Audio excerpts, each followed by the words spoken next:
May papachallenge ako sa ano. Alam ko magaling to eh. Kasi mukhang pagkain to eh. Magaling mamili ng ulam to. Ngayon, mapapili ko sa kanya yung corned beef o kamatis. Ngayon, pag mali siya ng pinili, kamatis malamang ulam niya sa almusal. So, tatakpan ko na to ha. Papipiliin ko siya ngayon. Simulan na natin guys. Papipiliin na natin siya. Tawagin ko na. Birding! Halika, dali. Kain tayo. Almusal. Yan. Ito ka sa kabila. Pag namali ka ng pili dito, wala, kakain ka talaga ng kamatis. Isa lang, masarap na ulam at hindi masarap na ulam makakain mo rito. Ngayon, mamili ka rito ha, kung saan ang gusto mong piliin ha. O, sige. Mamili ka na, sa dalawa.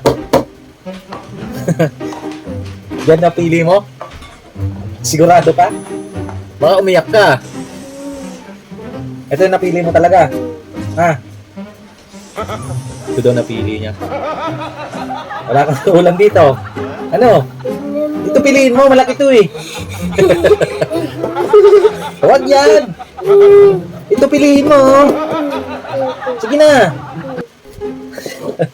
Sigurado ka ha. Oh, ang napili niya ay ito. Sa kabila. Sabi mo muna yung aso.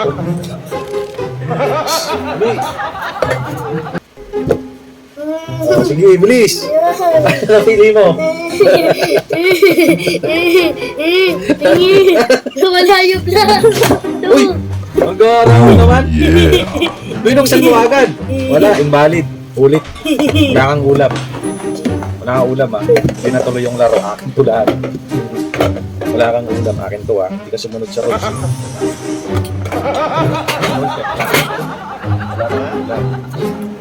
Ayun guys, hindi sumunod sa rules yung bata. Tingnan ko, corned beef. Kamatis. Sarap. Saan ka pupunta? Uy! Uy! Yun na. Umiyak na tuloy. Halika na! O, sa'yo na to. Bilisan mo. Play. Sige na, kumain ka na, oh. Binibiro ka lang, eh. Parang namang ano to. Oh, ayan, oh. Corned beef. Sige na, hindi na ako kakain. Sa'yo na yan, oh. Marunong maglaro. Yaki.